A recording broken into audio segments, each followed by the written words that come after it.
I consider this disloyal, Victoria said, her voice like ice as she stared at me from behind her imposing mahogany desk. After everything Harbor Point Communications has done for you. I sat across from her, clutching my purse tightly to stop my hands from shaking. The shock of being called into her office at 9 a.m. on a Tuesday had worn off, replaced by a heavy knot in my stomach as I realized what was happening. Victoria, No, she cut me off, her perfectly manicured nail tapping on a printed email. Don't bother denying it. I have confirmation you interviewed with North Bay Solutions last Thursday. You took a half day for a dental appointment, I believe. My name is Addison Walker. I'm 31 years old and have dedicated 6 years of my professional life to Harbor Point Communications here in Spokane, Washington. In those 6 years, I've tripled my client portfolio, brought in millions in revenue, and earned the respect of every major account in our roster. But apparently, none of that mattered now. Security will meet you at your desk. You can collect your personal belongings, but your building access is revoked immediately. Victoria's voice was emotionless as she slid my company ID across her desk. I've already disabled your email access. The injustice of it burned in my chest. 3 years. 3 consecutive years I'd come to this same office with meticulously prepared presentations showing my achievements, market rate salary comparisons, and requests for a well-deserved raise. 3 years of tough budget year excuses while Victoria announced record profits at quarterly meetings. I took a deep breath and stood up, straightening my blazer. I understand. Victoria looked almost disappointed by my calm response.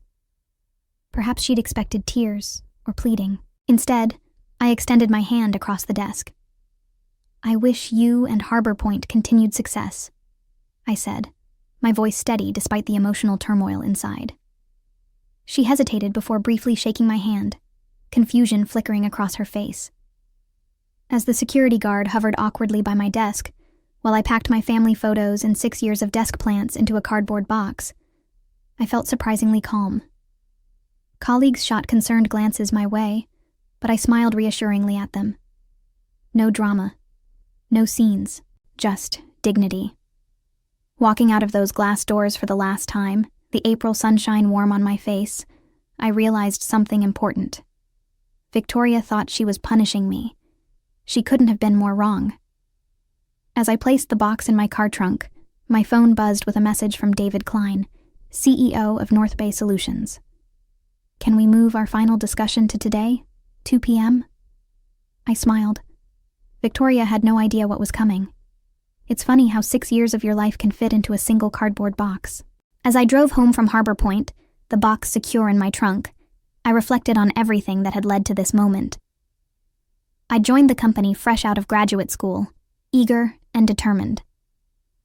Despite my marketing degree from Washington State University, I'd started in an entry-level position, making coffee runs and organizing meeting notes. But I worked tirelessly, staying late, volunteering for the difficult projects nobody wanted, and building relationships with clients who others had written off as too demanding. Within 2 years, I was handling our mid-tier accounts. By year 4, I'd been entrusted with North Bay Solutions, our largest client, worth nearly 30% of Harbor Point's annual revenue. David Klein, North Bay's CEO, specifically requested me as their account manager after I'd stepped in during a crisis when their previous representative dropped the ball. You're the only one who seems to understand what we need before we even ask, he'd told me. From then on, the relationship between our companies flourished, with North Bay extending their contract and doubling their marketing budget with us. Victoria had been pleased then. This is the kind of initiative we value, she'd said, though that value never translated to my compensation. My first request for a raise came after that success, armed with performance metrics and revenue numbers that spoke for themselves. It's just not in the budget this year, Victoria had explained, with a rehearsed look of regret. But your contribution is noted. I accepted it then. The economy had been uncertain, and I was still building my portfolio. But the following year, after bringing in 3 new major clients and receiving an industry award for a campaign I'd designed, the same answer came. Next year will be better, she promised. We just need to tighten our belts a little longer. Meanwhile, Victoria drove to work in a new luxury SUV, and the company leased an additional floor in our building for expansion. Still, I remained loyal. believing that dedication would eventually be rewarded. The third denial came 6 months ago, right after I'd successfully negotiated a 40% increase in North Bay's annual contract value. "Your performance is exceptional," Victoria had said. "But we're investing in infrastructure this year. Perhaps we can revisit this in the summer." Something in me had finally broken. That night, I updated my resume for the first time in 6 years. Not out of anger or revenge, but out of self-respect. I was worth more than constant promises and perpetual denial. I just never expected Victoria would discover my job search before I was ready to give my notice. At home, I set the cardboard box on my kitchen counter and stared at it, the reality of what had just happened finally hitting me. I wasn't just between meetings or taking a day off. I was unemployed. The weight of it pressed against my chest, momentarily making it difficult to breathe. My phone rang, displaying my best friend Olivia's name. "I just heard," she said when I answered. "Thomas texted me. Are you okay?" Thomas was Harbor Point's IT specialist and Olivia's boyfriend. News traveled fast. "I'm processing," I replied honestly, sinking onto a kitchen stool. It happened so quickly. "It's completely unfair," Olivia said, her voice rising with indignation. "Everyone knows you're the only reason North Bay has stayed with Harbor Point this long. Victoria's just intimidated because you're better at the job than she ever was." There was some truth to that. Victoria had been the company's star account executive before moving into management. Many of us suspected she missed the recognition and client relationships, often inserting herself unnecessarily into my meetings with North Bay. "The worst part is how she did it," I said, feeling a flash of anger. Like I'd committed some kind of corporate treason by looking for opportunities after being denied advancement for 3 years straight. "It's her loss," Olivia replied firmly. "And honestly, Addison, maybe it's for the best. You've been undervalued there for years." She was right, of course. I'd stayed at Harbor Point out of loyalty to my clients and colleagues, not because it was the best choice for my career. But getting fired like this, escorted out by security as if I were a criminal, that stung deeply. My phone beeped with an incoming call. David Klein. "Olivia, I need to take this. It's North Bay." "Go, take it. Call me after," she said before hanging up. I took a deep breath and answered. "Addison, I just heard what happened at Harbor Point," David said, skipping pleasantries. "Are you available to come in today? I'd like to accelerate our conversation." My heart raced. "Yes, I can be there at 2 p.m. as you suggested." "Excellent. And Addison, don't worry about what happened this morning. Sometimes these things have a way of working out for the best." After hanging up, I stared at my reflection in the kitchen window. The woman looking back at me wasn't defeated. She was being set free. I showered and changed into my best suit, the one I reserved for pitching new clients. As I applied my makeup, I felt a strange calm settle over me. Victoria thought she had punished me by firing me so abruptly, but perhaps she had done me a favor. That morning had been humiliating, but it had also been clarifying. I had given Harbor Point my loyalty, creativity, and countless unpaid overtime hours. In return, I'd been undervalued and discarded. Whatever happened next, I knew one thing for certain. I would never again give my best to people who couldn't see my worth. It was time to step into my power. The North Bay Solutions headquarters occupied the top 3 floors of a gleaming glass building in downtown Spokane. Unlike Harbor Point's dated office with its beige walls and aging furniture, North Bay embraced modern design, open spaces, collaborative pods, and walls of windows showcasing mountain views. As I rode the elevator to the 30th floor, I mentally rehearsed what I would say in my interview. I'd need to explain my sudden availability without sounding bitter about Harbor Point. Professionalism was key, even when discussing uncomfortable situations. The elevator doors opened to reveal David Klein himself waiting in the reception area.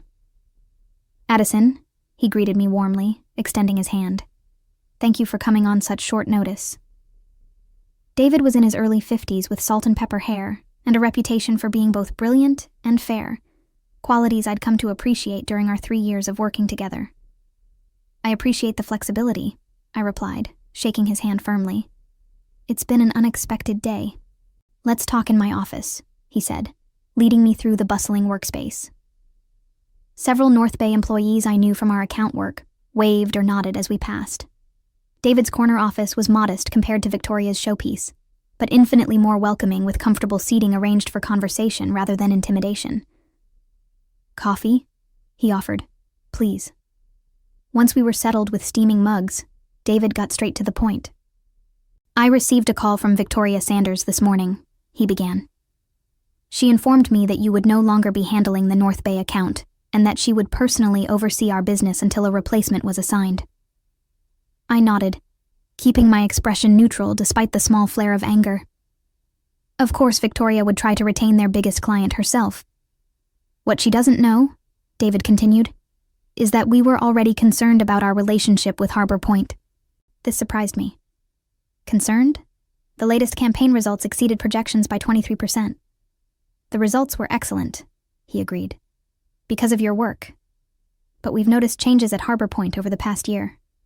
Delayed responses, quality issues with anyone except you, and frankly, a sense that they're taking our business for granted." He set down his coffee mug and leaned forward. 3 months ago, our board suggested we explore other marketing partners. I resisted because of our relationship with you. You've consistently demonstrated an understanding of our brand and business needs that goes beyond the typical client-agency relationship. My mind raced.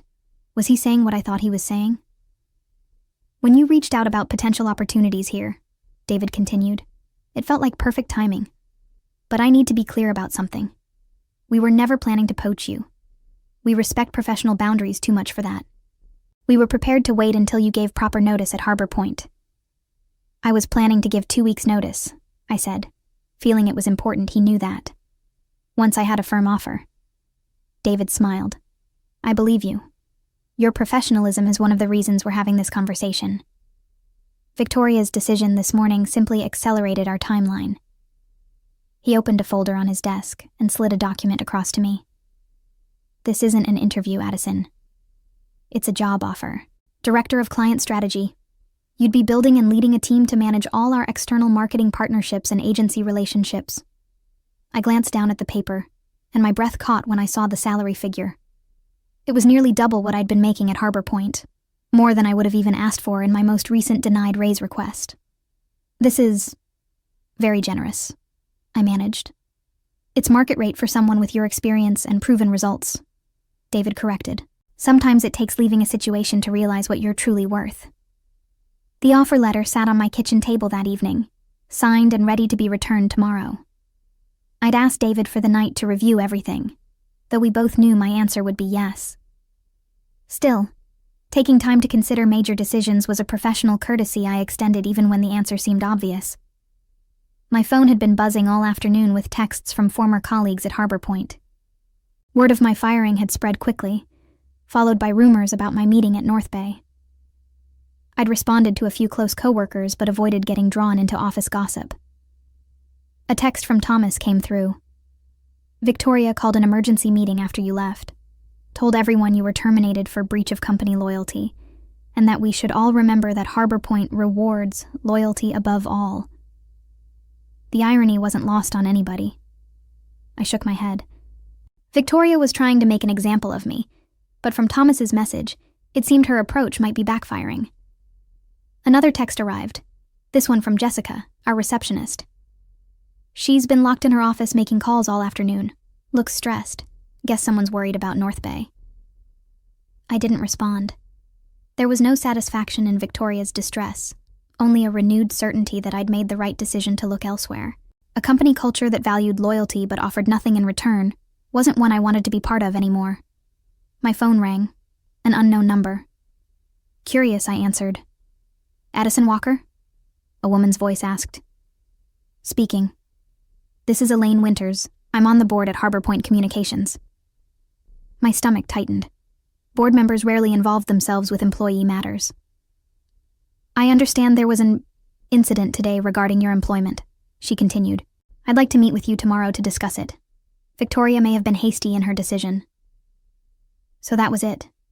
Victoria had fired her most valuable account manager without board approval, and now North Bay was potentially walking.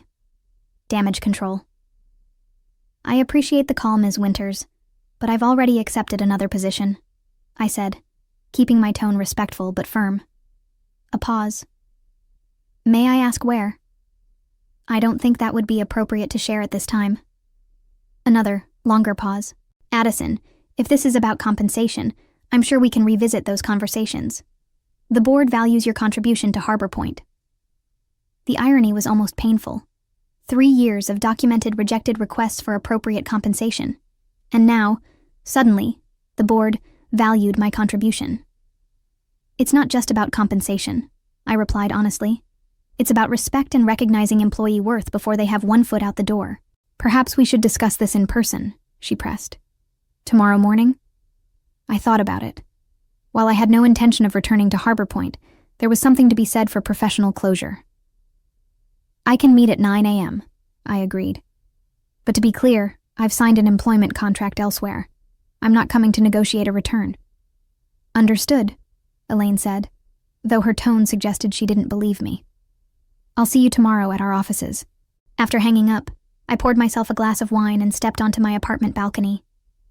The spring evening was cool, but pleasant, the city lights beginning to twinkle as dusk settled. Tomorrow would bring a conversation I hadn't anticipated having, but perhaps it was necessary. A chance to articulate what had gone wrong at Harbor Point, not just for my own closure, but as feedback that might benefit those who remained. My phone buzzed with an email notification from David Klein, subject line, "Welcome to the team."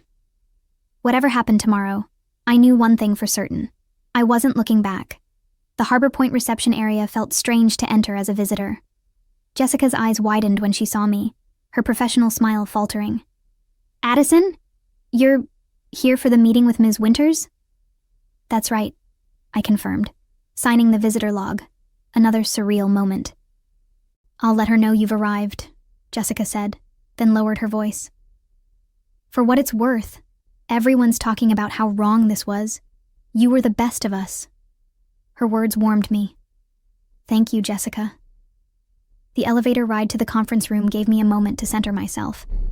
I had dressed professionally in a navy suit, not to impress, but to remind myself and everyone else that I was approaching this meeting as an equal, not as a dismissed employee seeking redemption. Elaine Winters was already waiting when I arrived, a slim folder in front of her.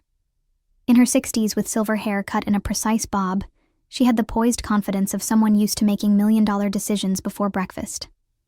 "Ms. Walker, thank you for coming," she said, standing to shake my hand. "Please have a seat." I expected Victoria to join us, but as Elaine closed the door, it became clear this would be a private conversation. "I've reviewed your personnel file," Elaine began, opening the folder. 6 years of excellent performance reviews, consistent growth in your account portfolio, and 3 formal requests for salary adjustment, all denied. She looked up at me. I was not aware of this pattern. This surprised me. I assumed compensation decisions were reviewed at the board level. Major compensation changes, yes, but management has discretion within certain parameters. Elaine's expression remained neutral, but her tone suggested disapproval. Victoria has been operating with significant autonomy. I see. What I don't see, she continued, is documentation justifying your termination yesterday. There's no company policy prohibiting interviews with other organizations. I kept my response measured. The word used was disloyal. Elaine's eyebrow arched slightly. An interesting choice, given the circumstances. She closed the folder. "Ms. Walker, I'll be direct. The board would like to offer you reinstatement with the adjusted compensation you requested in your last review, plus a 10% increase and the title of Senior Account Director." The offer was better than anything Victoria had been willing to consider, but it came 3 years and 1 humiliating dismissal too late. "That's a generous offer," I acknowledged, but as I mentioned on the phone, I've already accepted a position elsewhere. "At North Bay Solutions," Elaine stated, not asking. I didn't confirm or deny, maintaining professional boundaries. "My new role begins Monday." Elaine studied me for a moment. "Victoria is concerned North Bay may reconsider their relationship with Harbor Point given your departure." And there it was, the real reason for this meeting. Not concern for how I'd been treated, but fear of losing a major client. "That would be a question for North Bay," I replied carefully. "Indeed," Elaine nodded, seeming to appreciate my discretion. One last question, if I may. What could Harbor Point have done differently to retain you? The question was unexpected but welcome. I took a moment to consider my response. Recognize my value before I had to look elsewhere to find it, I said simply. Loyalty works both ways, Ms. Winters. Harbor Point expected unwavering commitment while repeatedly demonstrating I wasn't worth investing in. That creates an unsustainable imbalance. Elaine nodded thoughtfully. A fair assessment. She stood, extending her hand. Thank you for your candor. Whatever your next steps, I wish you success. Walking out of Harbor Point for the second and final time, I felt lighter than I had in years. This meeting hadn't been about giving me a second chance. It had been about giving me a chance to reclaim my narrative, to leave on my terms, with my dignity and professional reputation intact. I'd been granted an unexpected gift, closure. Monday morning arrived with a mixture of excitement and nervousness. My new position at North Bay Solutions officially began today, and with it, a fresh chapter in my professional life. I arrived early, eager to settle into my new office, a real office with a door and windows, not the cramped cubicle I'd occupied at Harbor Point despite my senior role. David had arranged for everything to be ready, including a welcome basket and technology setup. At 9 a.m., he stopped by to introduce me to my new team, 5 talented marketing specialists who would be working under my direction to manage North Bay's various agency relationships. The irony wasn't lost on me. I'd gone from managing a single account to overseeing all marketing partnerships, including whoever would now handle the Harbor Point relationship. Team, this is Addison Walker, our new Director of Client Strategy, David announced. Many of you already know her from her exceptional work at Harbor Point Communications. We're fortunate to have her expertise in-house now. After introductions and a brief team meeting to outline priorities, David asked me to join him in the conference room. There, I found several members of North Bay's executive team gathered around the table. Before you dive in completely, David explained, we wanted your input on an important decision. The company's chief financial officer spoke up. In light of recent changes, we're reevaluating our relationship with Harbor Point Communications. Their contract is up for renewal next month. We value your perspective, added the chief marketing officer. You understand our needs and have first-hand knowledge of Harbor Point's capabilities. I could have easily recommended terminating the relationship, a swift, satisfying revenge against Victoria. The opportunity to deal a significant financial blow to Harbor Point was right in front of me. No one would question it. Business relationships ended all the time. But that wasn't who I was. Revenge might feel good momentarily, but professionalism would serve me better in the long run. I think we should evaluate Harbor Point on the same criteria as any other potential partner, I said carefully.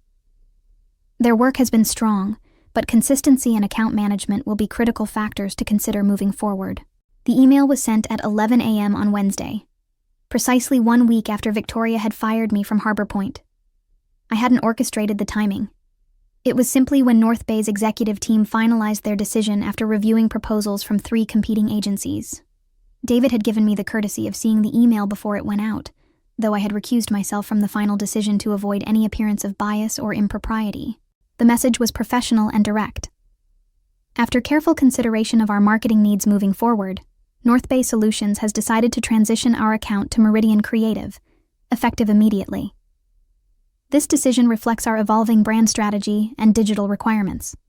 Addison Walker, our new Director of Client Strategy, will oversee the transition and serve as your point of contact. We appreciate our partnership and request all materials be transferred by end of business Friday. I imagined Victoria's reaction upon receiving the news, the shock, then the dawning realization of what had happened. Not only had she lost me, but now she had lost North Bay, a client representing nearly 30% of Harbor Point's annual revenue, and I would be the one managing the transition. The perfect professional revenge had fallen into my lap, without my having to orchestrate it. I hadn't needed to badmouth Harbor Point or sabotage the relationship. The company's own shortcomings, highlighted by my departure, had done that for me. That afternoon, I received a LinkedIn request from Jessica, Harbor Point's receptionist, followed by a private message. The office is chaos. Victoria's been in emergency meetings all day. 3 other account managers have updated their resumes. Karma works fast. I didn't reply immediately. There was no need to gloat or insert myself into Harbor Point's internal affairs. Instead, I focused on building my new team and establishing our processes.